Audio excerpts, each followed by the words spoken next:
Real estate versus stocks. The real math. Jake buys a rental property. Marcus invests in index funds. Both think they're winning, but here's the part nobody tells you. One of them forgot to count the hours. The other forgot to count the zeros. And when you actually run the numbers over 20 years, the result isn't just surprising, it's uncomfortable. Because the best investment you've been hearing about might not be the best for you. Jake and Marcus are the same. Same age, same city, same $50,000 saved. Jake goes all in on real estate. He puts $50,000 down on a $250,000 rental property. 30-year mortgage, 7% interest. Monthly payment? About $1,330. He rents it out for $1,800. On paper, that's $470 per month profit. Jake feels like a genius. Marcus does something boring. He invests the same $50,000 into index funds, sets up $300 per month auto invest. No tenants, no calls, no effort, just wait. Nobody is impressed. On day one, Jake has a house. Marcus has a number on a screen. Emotionally, Jake is winning. But investing isn't about feelings, it's about math. Let's fast forward 3 years. Jake collects about $64,000 in rent. Sounds great, until reality hits. Property taxes, insurance, repairs, vacancy, a broken water heater, a leaking roof, a month with no tenant. Suddenly, that $470 per month almost disappears.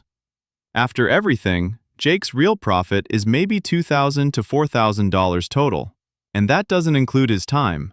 Late-night calls, weekend showings, constant stress. Marcus? He did nothing. His portfolio?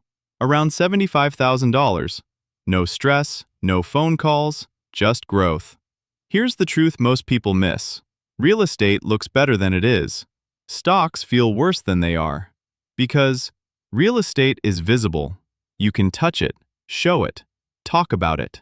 Stocks? Just numbers. Quiet, boring, but powerful. Now let's jump to year 10. Jake's house is worth around $340,000. He's built equity. Net worth? Around $170,000 plus. Not bad. Marcus? His portfolio is around $165,000 to $180,000. Also, not bad. They're almost equal. But the path? Completely different. Jake worked for it. Marcus waited for it. Jake dealt with stress, repairs, tenants, risk. Marcus dealt with market ups and downs. That's it. Now here's where it gets interesting. If Marcus just increases his investment by $200 per month, everything changes, because compounding multiplies effort. By year 20, Marcus can outperform Jake, without debt, without stress.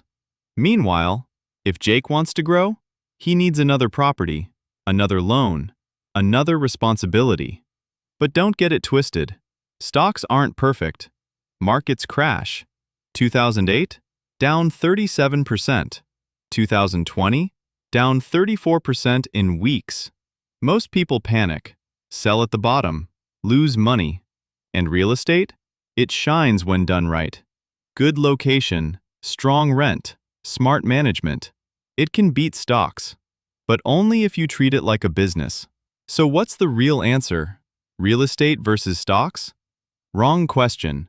The real question is, what fits your life, your time, your risk tolerance, your mindset? Because in the end, Jake didn't fail, Marcus didn't win. They just chose different paths. And the biggest mistake is choosing either one without running the full numbers. Because the only investment that truly works is the one you understand.